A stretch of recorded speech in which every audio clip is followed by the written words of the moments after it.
Welcome to Life on Purpose, where we talk all things health, wellness, and living your life on your terms. I'm your host, Brandy Eilert. Welcome back to the Life on Purpose podcast. I hope all of my listeners in the U.S. had a peace-filled and reflective Memorial Day. I know that I did. So today I have a really great guest for you all. So many of us that struggle with mystery symptoms or chronic issues that we can't seem to get to the bottom of, or our practitioner tells us that, everything's good, your labs look normal, and then we're sent on our way, either feeling like we might be crazy or perhaps just getting old. Well, it doesn't have to be that way. So Dr. Kylie Burton has made a career out of taking quote unquote normal labs and finding answers to these mystery symptoms and chronic conditions so many of us struggle with. Dr. Kylie is a functional medicine specialist who turns normal labs into answers, healing, and hope. She hosts a podcast, Beyond the Diagnosis with Dr. Kylie, and has been on over 50 podcasts and a handful of radio shows. She was recently featured on Good Morning Utah and Fox 26 Houston.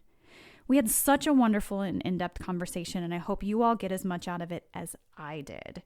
So without further ado, I'm going to keep these intros shorter. Here it is. My conversation with Dr. Kylie Burton.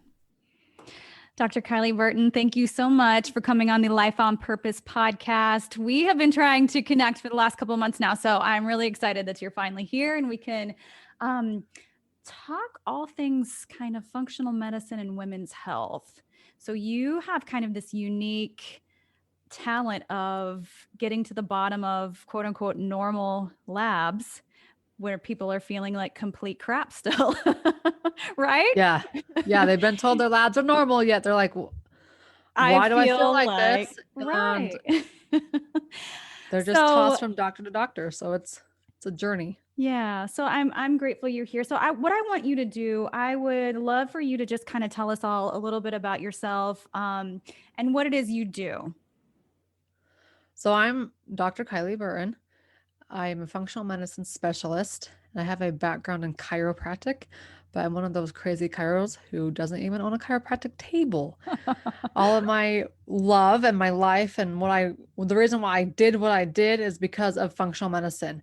But ultimately, I grew up in in a Western medicine world. When you got sick, you went and got antibiotics.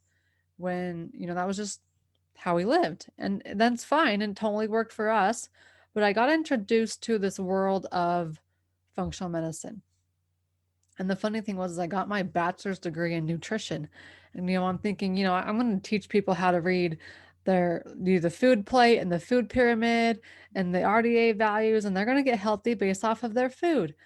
Well, you get into functional medicine and all of that goes out the window. It's taking food to a whole new level. So I got started with that, introduced to that. And I was an assistant for a chiropractor, a male chiropractor. And he always had these females coming in. And nothing to him, that wasn't the problem. It was the fact that it was a male versus a female. Mm-hmm. And so I would see these women coming in first, and I would get them prepped and ready for him to come in. And they would tell me all these libido issues and hormone issues and fatigue issues and menstruation issues and menopause issues. And then they would say, but don't tell the doctor. Okay, well, even though the doctor can help you, it's not my job to tell him, it's yours. Yeah. So finally, I was just like, you know what? If these women aren't getting the help that they are searching for, why don't I just become the doctor? I have everything I need. I can go to doctorate school and get my license and be that person for them. So I did. So I went off to Portland, Oregon, where I became a chiropractic student. But one of the things that people don't understand about chiropractic school, especially the one in Oregon, is that it's medical school jammed into 4 years. So we ultimately took, 35 credits a quarter. It was basically you survive or you don't. And I also don't think that people understand. I performed gynecology exams. I performed urinary exams. I performed genitourinary exams. And in Oregon, you can become a midwife. You can become a surgeon. you can do all of these things underneath a chiropractic license. So Mhm. we had to learn them all. Right. So our schooling was very intensive. In fact, the week before I got married, I took 22 exams. I Oh finished my Sunday God. night. I flew back to Utah Monday. I was married on Tuesday, and then we flew back to Oregon Saturday. So it was like all within a 2-week time period, took 22 exams, and then I went and got married. I was going to say, do you remember any of that? I remember it's like the weirdest emotional roller coaster ever Yeah. because we got through the first half of the week and my soon to be husband and I were sitting in our apartment in Oregon and he was like, "Well, how many more lab tests do you have?" And I said, "Honey, it doesn't matter how many more. The one that matters is the next one. Yeah. You We're just just had to getting through take it one at a time. Yeah, you just had to take it one at a time. And yeah, I'd already done 9 exams in the last 2 days, and I still had that many more plus more to go. Hmm. But it didn't matter how many, it was always just focus on the next one, then get that one through, then focus on the next one. And so it was like the most stressful time because you're under so much pressure that you don't eat, but you have to eat because your brain requires food for energy to work. So you're just forcing food in your mouth, and usually it's not you're wanting like ice cream and It's all the bad sugar. stuff you're learning. Yeah, That's probably not the best for brain health and all of yeah, for that. Uh-oh, hold on. We've got some sort of glitch here. Can you hear me okay? Mm-mm.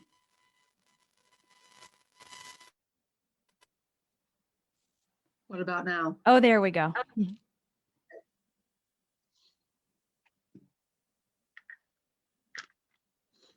And I need to get an updated system. Okay, there. Perfect. Well, I can hear you. I can hear you just fine. So, Unplug the speaker. so basically this kind of program and this kind of route is just as intense as the traditional MD route, and you understand the human body in a completely the same way, but also in a completely different way as a whole, right? As the system's not separated, but the systems as a whole. Yes. Yeah.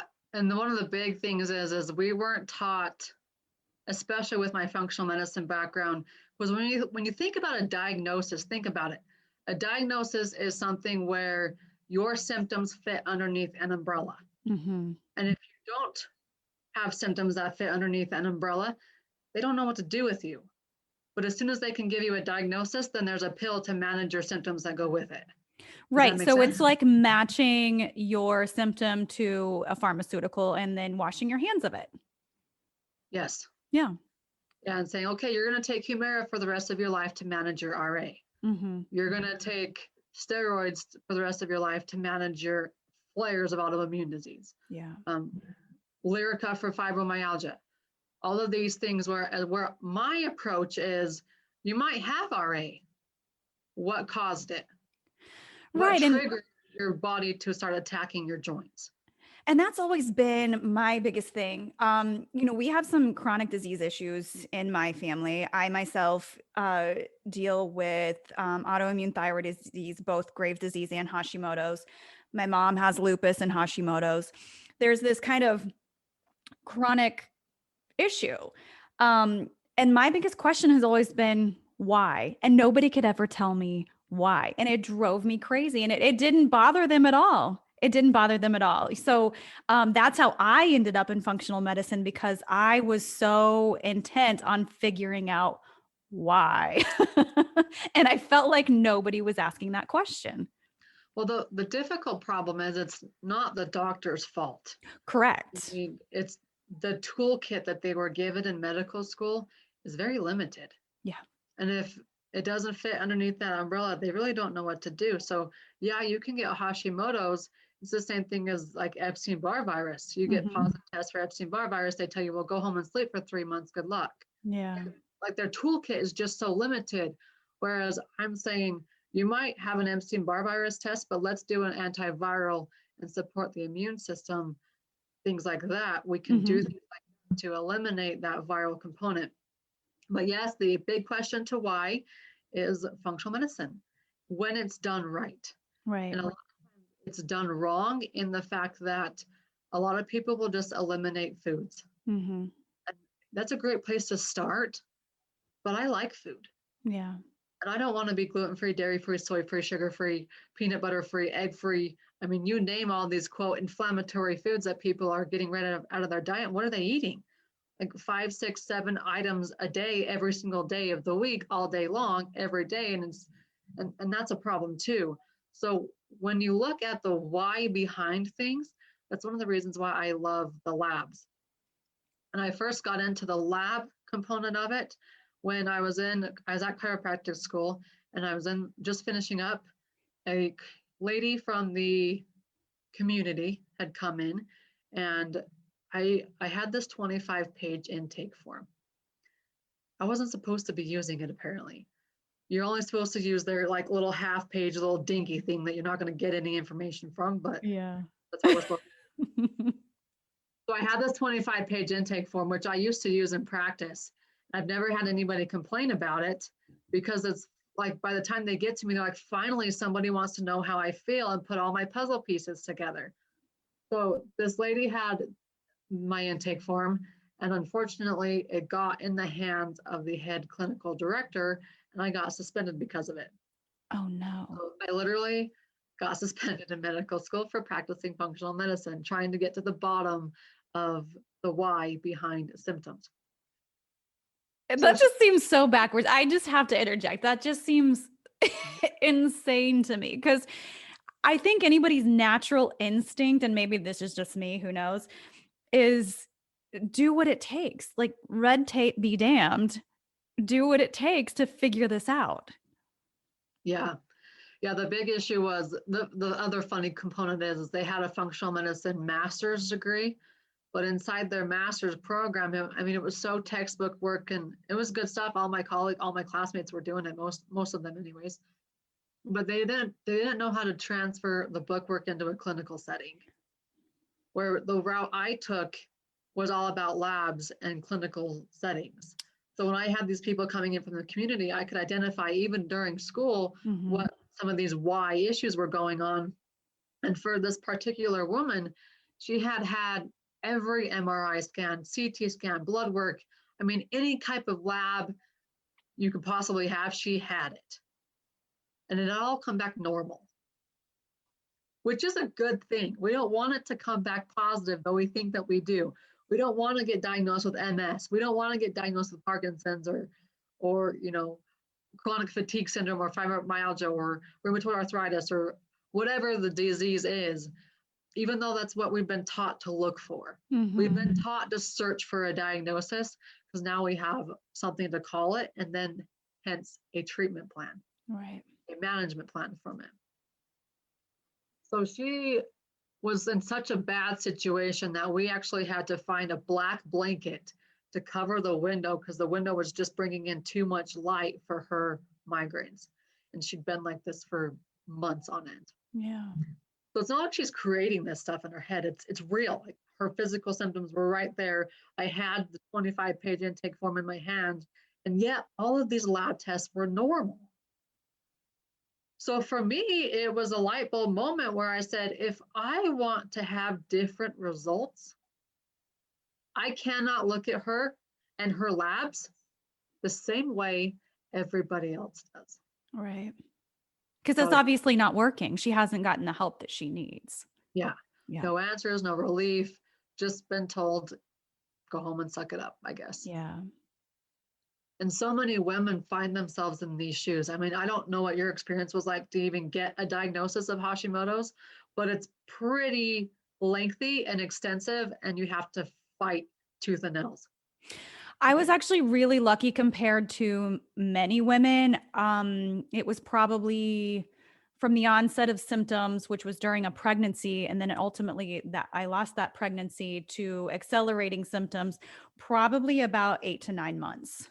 So I was lucky compared to the years and years and years and years most people take to get a diagnosis.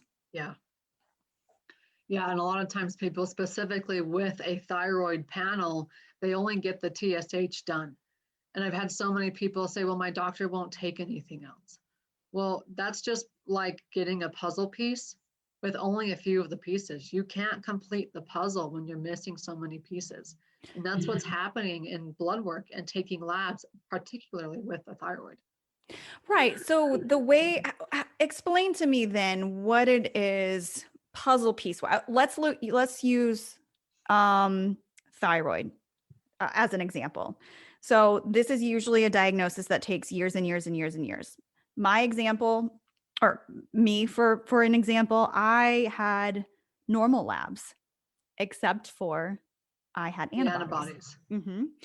Was my kind of out of range issue. So, but I wasn't getting the antibody test from my PCP. I was just getting, the normal thyroid labs, and it all kept coming back normal until, we had the antibodies. So, what is it that you dig for? How do you approach these kind of mystery cases that come to you? Labs. Yeah. Because numbers never lie. And I'll teach you how. Yeah. So for example, let's use the TSH. Okay. The TSH is your standard thyroid lab marker, right? And luckily for you, somebody at some point took the antibodies, which said, oh, well, we've got your immune system attacking your thyroid. That's what's going on. Now, the TSH normal lab range, give and take, depending on the lab, is between 0.5 and 5.5. That is the same as me telling you to find your favorite restaurant somewhere between California and New York. Good luck. Right. Whereas I can say, and I don't create these lab ranges, the researcher did. Yeah. It's all, functional medicine lab ranges. Where my TSH ideal range is between 1.8 and 3. Mm-hmm. So if you fall less than 1.8, we're looking at thyroid. If you fall above 3, we're looking at this thyroid cascade. Mm-hmm. Okay, so that's where we take the normal lab range, we condense it into the ideal lab range. And when you can do that for multiple markers on regular lab tests, like a CBC, a metabolic panel, the thyroid panel, the lipid panel, the urinalysis, like all of the labs that we already have in our possession. People have donated the blood for them, they've donated the copays, they've sat in the chairs and spent hours on and getting these labs. You just need the right person reading them, because your lab is only as good as whoever is interpreting it. And a lot of times you might have, well, my white blood cell count was high, and my doctor just said, okay, well, you have that high marker. Like they might not even address it. Mm-hmm. Okay, well then what would a high white blood count indicate? Infection. Okay. And let's talk about infections. Let's do that. What is the connection with these chronic infections and kind of some of these other chronic issues that people, I'm going to continue to probably reference women, because I feel like we got the short end of the stick with some of these chronic issues that men do not. Endometriosis, PCOS, thyroid, chronic fatigue, all of it. You'd be surprised though too. Over the last month, I've had to diagnose a handful of men with Hashimoto's. Wow. And that's pretty rare. But when I pull all of their labs, all their medical records, it's blazing right there. Antibodies. And then you can continue to find autoimmune patterns. And yeah, I just literally yesterday had to diagnose a 24-year-old with Hashimoto's. Male. And the sad part is I don't order these labs. I pull medical records. So somebody else already saw the lab marker and they just didn't even bother mentioning it to me. That is really too bad. Before we kind of jump into what we were getting ready to just talk about, what is it, I guess, and I'm probably asking for more of an opinion-based answer here.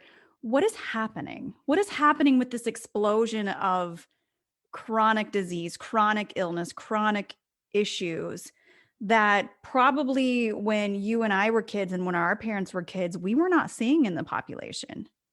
Yeah, we're seeing it so there's these ICD-9 codes, ICD-10 codes, and soon to be ICD-11 codes.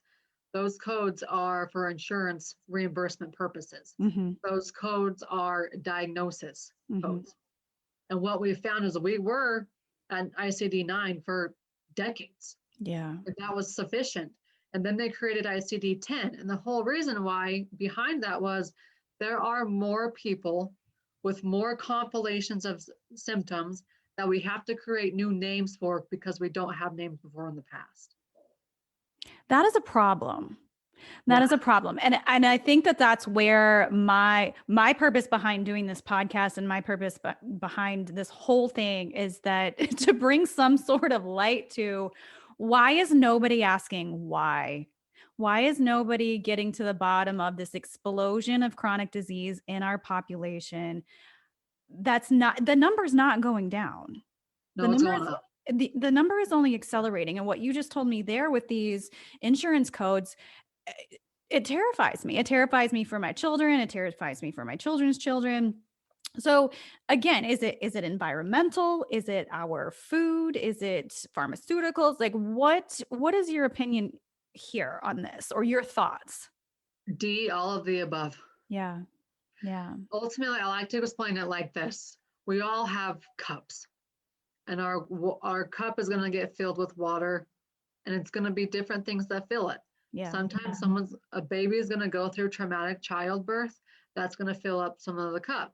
The immune system that the mother had, the bacteria, the gut component that the mother had, baby now gets all of that. Well, moms are, unless you're being very aware of it, our guts, our immune systems are already compromised. So now you're handing over a compromised immune system to your baby, which is going to raise the cup's water level. Now we're told, okay, we've got to inject vaccines. The moment that they're born, the water level's raised. They go back for their 2-month checkup, more vaccines, the water level's raised, until eventually they're 15 years old and trying to fight through lab or fight through high school and just get to the next class. When I've had so many moms reach out and say, my teenagers are falling asleep in class. What is the issue? And in all of the labs I've found, viral components, teenagers, women, adults, we are fighting these underlying infections all the time, creating a cascade of chronic complications that just continues to add to the water, add water into the cup. So eventually our cup is overflowing. And when that happens, your genes get switched on. Voila, you have MS. Voila, you have Parkinson's. Voila, you have PCOS, endometriosis, Hashimoto's, Sjogren's syndrome. I mean, you name it. You name it. So where are these chronic infections coming from? Is it the breakdown of our bodies from pharmaceuticals from birth? Is it, I mean, how did we become so susceptible to these infections that are potentially just kind of creating this inflammatory response 24/7? Well, when we think about infections, we have to think about specific ones. Mm-hmm. So ladies, when you're listening, go grab your labs. I'm going to tell you if an infection is the underlying issue of your health problems, right? So the CBC with differential is the standard lab test we all take. I pray your doctor has taken it. Sometimes they don't, and it really ticks me off because the CBC is the most valuable lab you could ever get if the right person is reading it. It needs to be a CBC with differential, and your doctor will know what that is. So if you're wondering, what lab should I take? I have XYZ and nobody can figure out what is wrong with me. Just go get a standard CBC with differential. Let your insurance pay for it. Mm-hmm. And then you'll know if you have an infection causing whatever it is inside of you. In fact, one of the ladies I got a call from her husband yesterday. I met with her 3 months ago, virtual, because I'm all virtual. She had frozen shoulder syndrome. Woke up one morning, she's 31 years old, has a baby and a toddler, can't move her right shoulder. That's an issue as a mom. And they're doing manual therapy, they're doing cortisone injections. I mean, they're just pounding the shoulder. You know what? Let's pull her medical records because numbers never lie. So I pulled her labs from her previous doctor, and the bacterial infection count was extremely high, one of the highest I've ever seen. And I said, you know, all of the therapy getting put on your shoulder, it's not working because that's not the issue. Mm-hmm. You have a bacterial infection hanging out inside your body. It's just hanging out a lot inside your shoulder. 3 months later, yesterday, I got a call from her husband saying she's off all steroids. All of her joint pains are gone and her shoulder's just like it was before. Like you would have never known anything happened. But because the shoulder was the issue, everybody paid attention to the symptom. They didn't pay attention to any of the underlying stuff. And her doctor who took the labs said, oh, well, your marker is high for that, but it doesn't mean anything for your shoulder. So we just brush it off to the side. Whereas in my world, infections in that white blood cell count inside the CBC, they can deem anything. They can deem the onset of Hashimoto's. Right. Most commonly, viral infection, onset of Hashimoto's. Type 1 diabetes, a viral infection attacks the pancreas. Type 1 diabetes, so on and so forth. But ultimately, the white blood cell count is the very top marker of a CBC. What WBC. Chances are it's going to be normal. That's a good thing, but it might not be ideal. So if it's less than 5 or greater than 8, write this down so you can look at your labs later or right now. You have a low-grade hidden infection. That infection can cause infertility. That infection can cause fibromyalgia. That infection can cause the onset of autoimmune disease. That infection can cause endometriosis. I mean, the list goes on and on and on because the infection's not going to just say, oh, well, if you have an infection, you have this. The infection's going to be the moment the cup overflows and your genes turn on. So whatever genes are inside your body, that's what you're going to see from a symptomatic standpoint. Does that make sense? Yeah, yeah. So it's kind of the catalyst that kind of tips that cup and it cascades into all of these other issues. Yeah. So this infection, whether it's viral, bacterial, whatever, was just that one thing that was just too much. Yeah. And a lot of times I'm thinking about your earlier question, where do we get these? How long do we, I mean, viruses are always in us. Yeah. We have bacterial strains always in us. It's just a matter of, do we have too many bad guys and not enough good guys? For example, I was thinking about this last week. My little baby who turns 1 this weekend, she came down with a fever. And we checked her ears, we checked her lungs, like we did all of our, crossed our T's and dotted our I's, and nothing came back positive. So here she has this fever. I have no idea why until the fever broke and a day later her body broke out in a rash. My son, who's now 4, did the same thing at 1 year old, like my baby's just doing. So I knew immediately as soon as I saw that rash what it was. Roseola. Mm-hmm. Roseola is a virus, right? So then I'm rocking her in the chair and I'm thinking, viruses, the most common cause of chronic fatigue. Yeah. That women fight forever. And here's my little baby already fighting a virus. What did I do about it? I gave her vitamin D because I know vitamin D is powerful. But I mean, she's going to have this virus and many other viruses in her body at all times. It's just a matter of when is it becoming more active versus dormant? And when it becomes more active, how active does it go? Is it so active that you literally can't walk up 5 stairs, or as many teenagers I'm seeing falling asleep in class? And then I look at their labs and I'm saying, well, their viral number is so high, it's so active that if you were to go get an Epstein-Barr virus test done on them, mono test, it would actually come back positive. But that virus has to be so active to get a positive test. And then when you do get a positive test, what do they tell you? Go sleep for 3 months and good luck. Right. You'll be fine. Yeah. Your body will fight it off. Well, not if you don't give your body tools to fight it off. Then it's Right. just So why then and I guess this is a really good question for what's happening in the world today right now. Why then do some people have such a more difficult time with some of these viruses and others don't?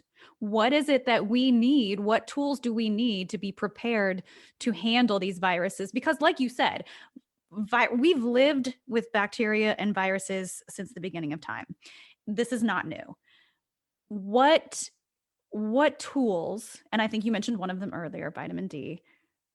What do we need to be thinking about to be in the best shape possible so that these don't become chronic issues and this virus doesn't become kind of that catalyst that tips the cup, and that it doesn't become such a chronic issue?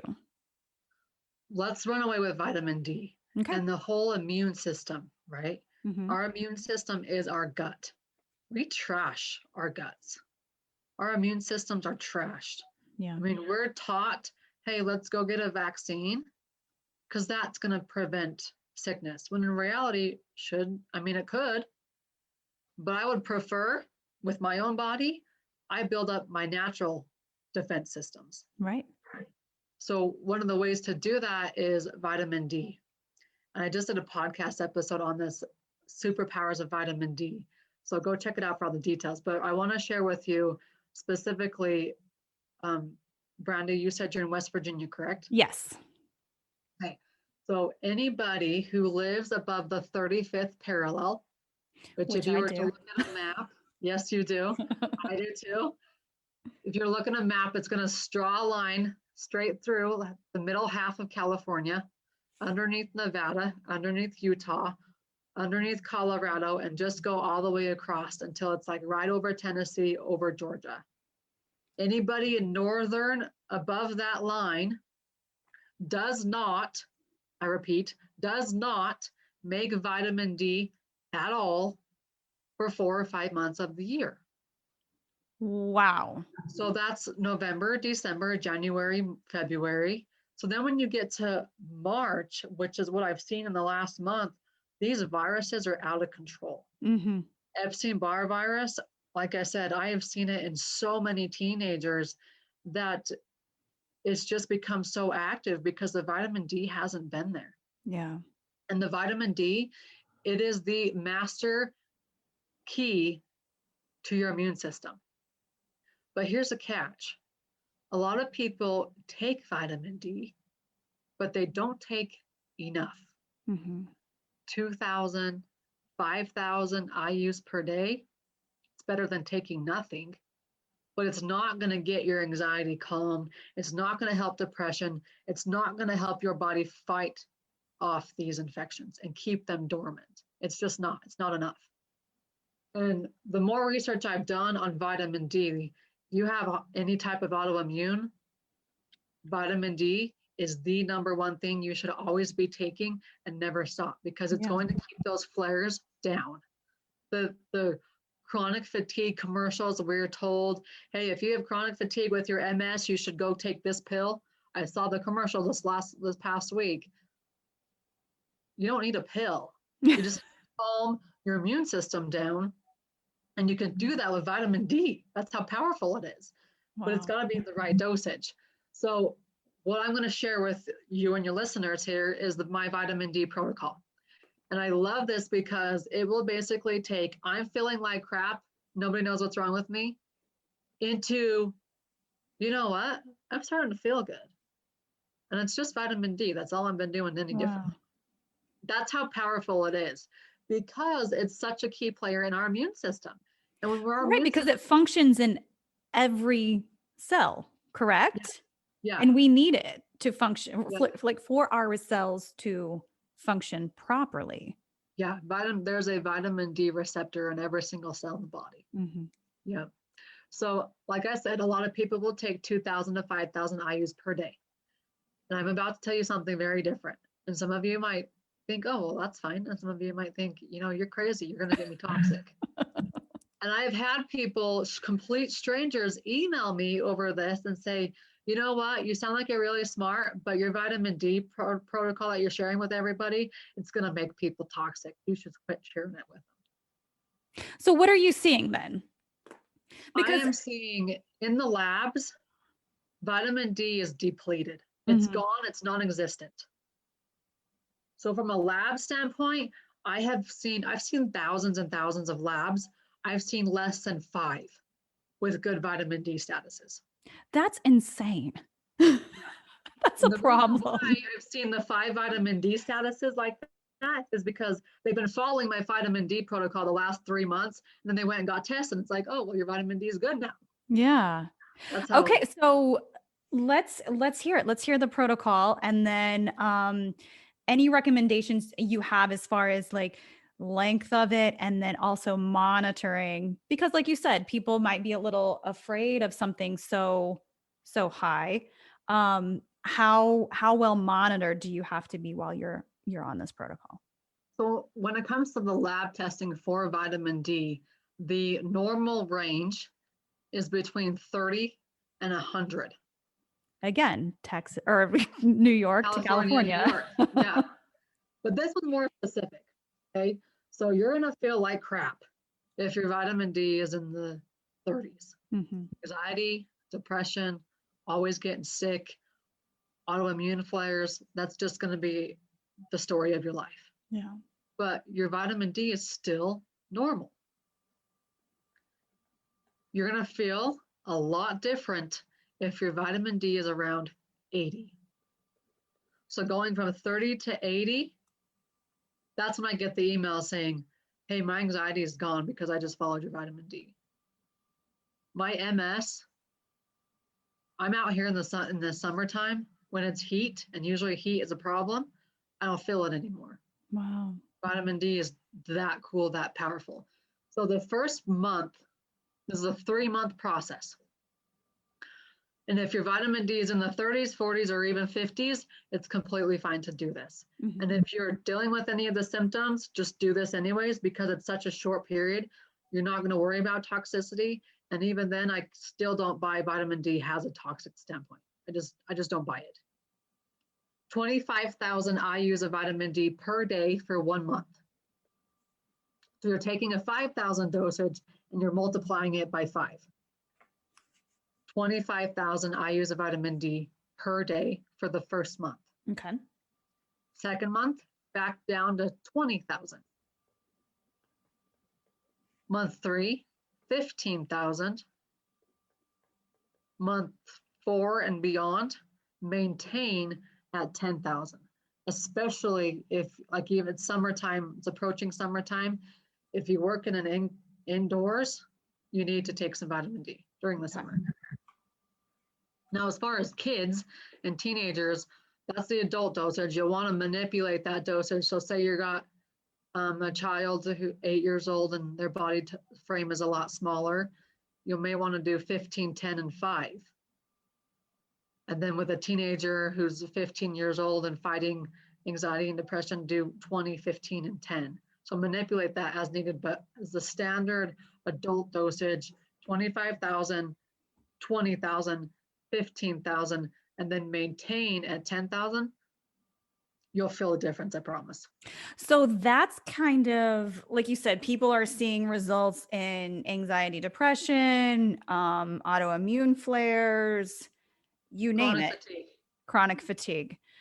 So you mentioned something to me off air that shocked me a little bit, because I had not had it in my notes and I hadn't planned on speaking about it. And that is that you mentioned to me that the most common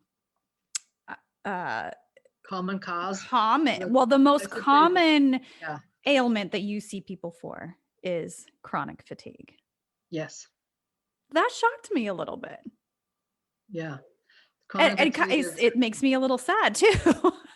It plagues so many people. Yeah. And it's going from, you know what, I just don't feel like myself. That's usually what people say is, I don't feel like myself. I don't have the energy I used to have. Yeah. I don't have, a lot of times moms will say, my kids, or I will fall asleep reading my books to my kids before my kids fall asleep. One mom, she was like, I finally was able to read books to my kids, and they fell asleep before I did. So for her, that was a huge win. Yeah. Chronic fatigue is the name of the game. And so many people just fight through it, survive rather than thrive. And I can almost guarantee that these infections are an underlying cause. So many people will say it's thyroid. So many people will say it's adrenals. And you get all the blood testing and you take the ashwagandha and you take the nature throid or whatever it is the doctor puts you on, and you just take it to take it, but it doesn't really, you don't feel anything. You don't feel any different.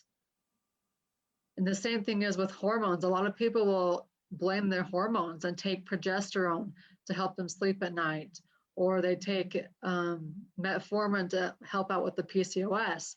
And the more we learn about all of these PCOS and endometriosis and hormone issues, it all comes back to infections and autoimmune. In fact, I believe in 5-10 years, endometriosis will be an autoimmune diagnosis. Wow. Just the more we learn about it. So what are some of the most common infections that we're talking about here that people should look for? The most common infection, especially with chronic fatigue, is viral. Now, we've talked about the white blood cell count. That is the top marker on the CBC with differential. Now, just look at your labs. You probably have it, whether you know what I'm talking about when I say a CBC or not, your doctor does. So if you don't have it, just go ask them. Go ask them for a CBC with differential. Because that white blood cell count will tell you if it's less than 5 or greater than 8, you're fighting an infection. And then you got to jump down. So skip several markers until you see this marker called neutrophils. Neutrophils is a marker that its job is to fight bacteria. So when your neutrophils are high, you're fighting a bacterial infection. If your neutrophils are low, it really doesn't matter. But the neutrophils, you want to see them around 60%. And make sure it's the percent, not the absolute value. Mm-hmm. I'll just keep it as simple as possible. 60%. If it's above 60%, you're fighting a bacterial infection.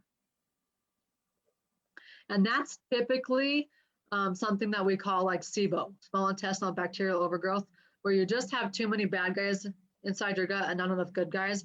And it's creating some gut issues like diarrhea, constipation, digestive issues, bloating, gas, things like that. That's what you're not going to have a bacterial infection become positive on a lab test unless you're complete diarrhea for a month. And there's like, oh, E. coli, C. diff, Campylobacter, H. pylori, those things, just like a virus, will not come positive on a test unless it's extremely bad. And that's unfortunate too, because then that sets you up for missing it all the time. Yeah. And it sets up for kind of this frustration of, well, I did this test and it all came back negative and I still feel like crap. I still can't poop, or I still can't stop pooping, or whatever, whatever it is. So this indicator, this very simple blood test indicator, points you in that direction. Yeah. So the neutrophils are the bacterial component, and then there's a marker right below the neutrophils, and that one's called lymphocytes. Lymphocytes, that's your virus. They fight viruses. So when they're elevated, meaning over 30%, you have a viral infection. But remember, this isn't something that you're going to go get a positive test for. Yeah. I call this a low-grade hidden infection. That's just kind of out there, kind of a little bit active, but your body's still fighting it. So you're tired, you're depressed, you're anxious. I mean, you're anything really. So these infections, these kind of active viral loads, can be anywhere, like hidden in thyroid tissue, hidden in. Why are they so difficult to locate, I guess is what I'm asking. Yes, they can be in any tissue. It's just like locating heavy metals. I'm not a fan of heavy metal testing. Mm-hmm. They're not accurate. Heavy metals like to hang out in specific tissues because of content or fat content inside those tissues. It's not like you can, unless you're going to pull, an adrenal biopsy or a thyroid biopsy and actually look for heavy metals. I don't even know if you can do that underneath the microscope. But they're ultimately everywhere, especially parasites. A lot of people will think that they have parasites and who have gone third world country or whatever, and they get a stool sample and the stool sample comes back negative. Well, parasites are smart. They will hang out inside the cells of your body, inside the tissues. And it doesn't matter if it's just your gut or your stool. I mean, they're going to hang out anywhere they can hide. Yeah. And it's the same thing as the bacterial and the viral. Like we have our skin microbiome is another microbiome, just like our gut. Our reproductive tracts have microbiomes, just like our gut. We just think about infections inside our gut and inside our soul when really that's only a piece of the puzzle. So it really doesn't matter where the viral load is. No. The treatment is going to be the same. And these blood markers are just going to indicate that this is the direction we need to be looking in. Yes. Okay. And this is why I feel like crap. Yes. This is why nothing's working. I mean, I've seen people from the best functional medicine doctors in the world, and they have their set protocol and they go through it multiple times. And if it doesn't work, it doesn't work. And if it does, it does. Whereas I can pull the numbers and I can say, you know what, your numbers tell me this specific to you. Right. And for example, I had a mom who just kept wanting me to throw supplements at her daughters. And I'm like, I won't do it. Yeah. I'm not just going to throw supplements at your teenagers. I don't care how sick they are. I'll give me their labs and I'll be able to tell you what exactly do they need. I'm going to save you time, save you money, and save you energy. Now, unfortunately, she didn't believe me for a couple months until it even escalated even worse. So now I get to meet with her tomorrow and I get to say, you know what? This is why I don't throw supplements at people. I would have never imagined that your 12-year-old is fighting an autoimmune disease. Yeah. I don't know what it is, but I can tell you that her immune system is so on edge that it's just going rampant. Yeah. It's just attacking anything. I could have never guessed that unless I saw your numbers. And now because I saw her numbers, I have an exact personalized treatment plan that she can now go out and perform and feel better in a month, 2 months, 3 months. And see, this is what I think people don't understand at first, especially, so me, for example, I didn't make my way to functional medicine until I was desperate.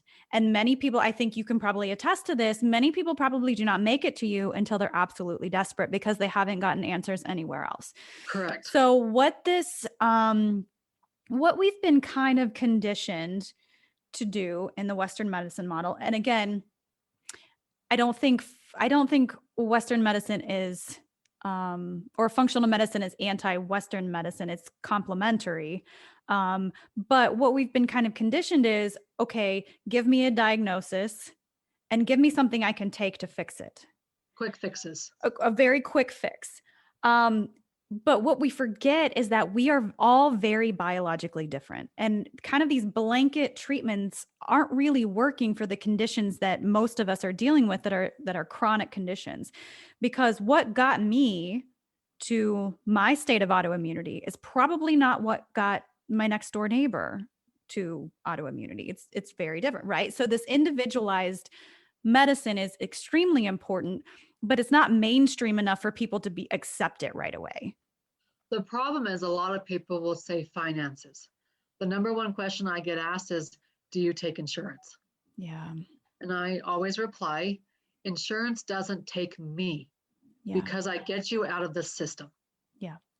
And you have to, if you really want to be truly well and truly feel good, not just depend on a pill, you have to leave the insurance-based model. You just have to do it. Yeah. Which requires you pay for some things out of pocket. But I can guarantee you're actually going to make progress. I shouldn't say that because I've had many people who pay for thousands of dollars elsewhere and they don't make progress. Yeah. If you do it the right way, you will get progress and results. But you have to be able to say, you know what, I'm going to try something new. Functional medicine may be a brand new concept to you. But you're at a point where it's like, I just want to be myself again. And it's worth it. And what's interesting is that, and I've kind of made this point on the show before, is that You have to think about your health in a very different way, more of a proactive way than a reactive way. And then you have to realize that if you approach your health in that way, then you're actually saving money on the back end because you've lived your life preventing these chronic issues that you don't have to be paying for when you're in your 80s and 90s and 70s or 50s. Yeah. It's getting younger and younger these days, but if you look at it that way, you're preventing these longer term issues. I think a lot of us in in our generation specifically, we've watched our grandparents suffer. Yeah. My grandpa had Parkinson's for 20 years.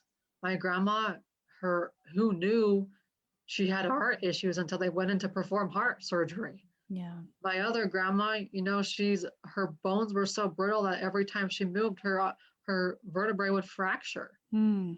And my aunts and uncles and family, they're like, Kylie, can you do something? Yes, but not anymore.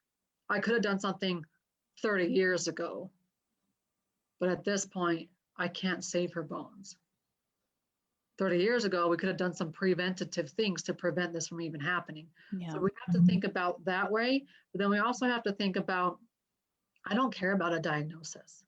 My podcast is called Beyond the Diagnosis for a reason. I don't care if you have a diagnosis. I don't care if you don't. All the diagnosis tells me is that you have a set of symptoms that fall underneath an umbrella. That's all it tells me. It doesn't tell me how you got there, why your body started to attack your joints or whatever the case may be. But what I can tell you is that your labs, when they're read the right way, will tell me the why. Yeah. When I know the answer to the why, I don't care what your diagnosis is. I don't care if you have frozen shoulder. I'm treating the bacterial infection that I found in your labs. And you're going to watch that as your body is removing these burdens, it's just going to start thriving. And your fibromyalgia will become part of your history, not your present or your future. Mm-hmm. And that's such a foreign concept to so many individuals. I have Lyme disease. I have fibromyalgia. I have Hashimoto's. I have. I once did. I've now beat. It's a completely new concept that we're not taught. Especially now, you listen to the media and they're telling you to go get a vaccine because this virus is going to destroy your life. It probably has destroyed your life at some point already because of the reaction to it. Correct. And I was actually going to get to this point, kind of talking about viral infections and viral infections being the catalyst to this explosion of autoimmunity.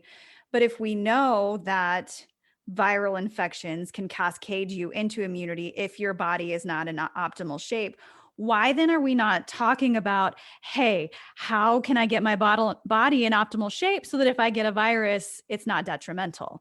I feel like we are missing this huge component to dealing with this virus, any virus, I don't understand it. And it's really hard for me to wrap my mind around that this isn't a conversation that we're having. I mean, a lot of us are having it. We're having it on platforms that get censored or don't get put out there or can't be talked about in the mainstream. There are conversations being had, but that doesn't reach enough people. If you can save yourself some hardship and prepare yourself for if you get this virus, why wouldn't you do that? It's beyond me. I think it all comes down to trust and fear.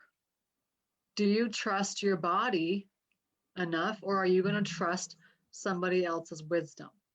Mm-hmm. And then, as well as I know, fear-based marketing is genius. Yeah. That's what we've been taught the last entire year.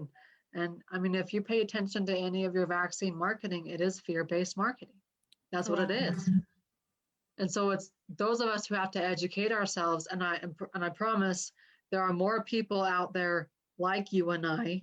We just don't speak up because it is I mean, Because their fear-based marketing is, hey, if you do, we're going to destroy you. well, we're the outcast too. And I mean, how many times do you see people posting on social media that, hey, I went and got my second vaccine today. Right. Nobody posts, I'm not getting the vaccine. I won't do it. Hey, I'm taking loads and loads and loads of vitamin D.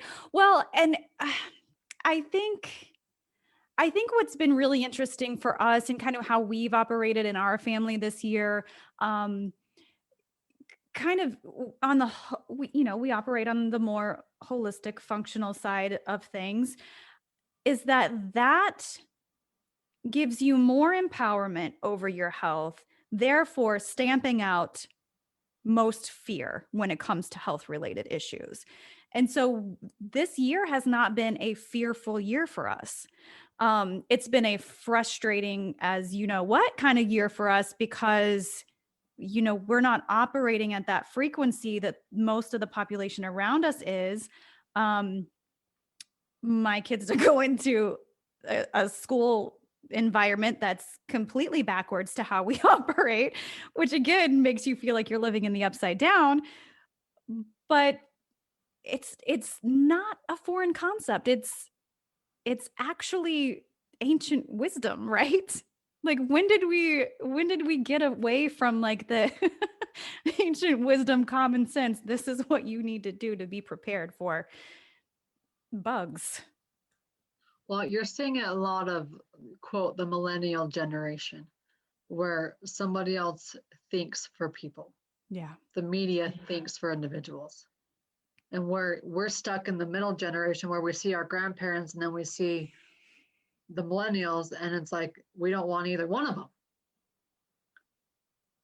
But ultimately, the conversation happens behind closed doors.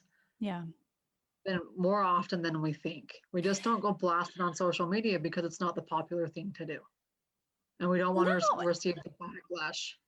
And I don't particularly, I'm actually a fairly private person. I don't really blast anything on social media anyway, other than, my podcast episodes and,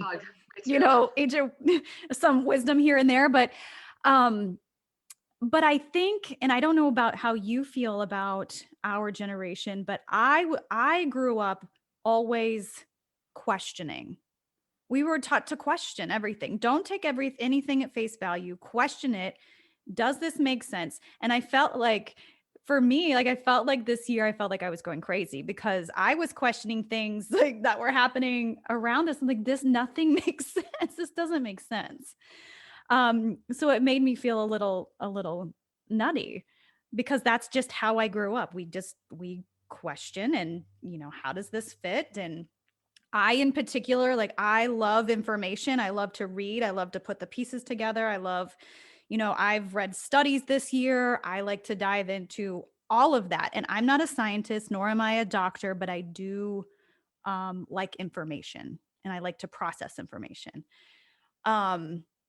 And everything that I was reading, and everything that I was pulling from doctors who were willing to speak up, is this big screaming from the top of their lungs, vitamin D, like we are depleted. We need this in our cells. You need to be prepared. Your body needs to be prepared for these kind of viral attacks that are coming at us. And what I was seeing happening was this kind of shutdown of shut up, don't talk about that. No. When I'm like, well, that makes sense, doesn't it? Like, why wouldn't you want to be in the best shape for in case you get this? So this has been the most upside down, crazy year. I will tell you and tell the listeners, I'm not one to take supplements. I don't recommend taking supplements forever. A lot of people will just take hordes and hordes and hordes of them to survive. And because that's the point where they're at, they haven't had any help from any direction, alternative or Western. And so now they're Googling and pulling whatever they can to just help themselves. But I will take vitamin D forever. Yeah. Vitamin D, the more I learn about it and the more I use it with my own patients and the more I preach it, the more it's life-changing and powerful on so many different levels. Like if you don't know where to begin, start taking vitamin D. It's the easiest place to begin, but take it at a dosage where you're going to see effects. And if you're worried about it, go get lab tested. Go ask your doctor and say, hey, can you check my vitamin D, please? Yeah. And be a little pushy about it if you need to be. And then you'll know there's a reason why I don't feel like crap. My vitamin D is at 38. I'm still normal. But but not optimal, because like you said, there's a difference between normal and optimal, and you need your body to be functioning at optimal. And I think sometimes we live in. we forget how good we can feel because we felt like we've been running on empty for so long. You can get through the day, but that's not really thriving. And I remember when I first got sick and I thought to myself, I was 33 years old. And I remember thinking, like, there is no way that I can go feeling like this for the rest of my life. There's just no way. And I'm sure up until that point, I'm sure there's a lot of signs that I missed. But when I started to feel good again, it was like, wow, I forgot how good I could feel. I forgot what having energy felt like. And people need to understand that. I took a lot of vitamin D and changed my diet. Sugar was a factor for me. I removed some inflammatory foods, and then I started saying no to a lot of things. I was one of those people, I was a perfectionist, and I still am. I'm a recovering perfectionist, I guess I'll say. So I was putting a lot of intense pressure on myself. So there was a lot of outside factors. And then there was a lot of physical factors too. So yeah. But yeah, vitamin D, mine was 28, I think, when I tested initially. Yeah, that's pretty low. Yeah. I mean, that's right below the normal line. But when I see 28, I'm like thinking, okay, 25,000, 20,000, 15,000, 10,000. Yeah. And not only one, is it going to help you feel better, but two, it's going to help your immune system calm down so it stops attacking your thyroid. And that's kind of how it works.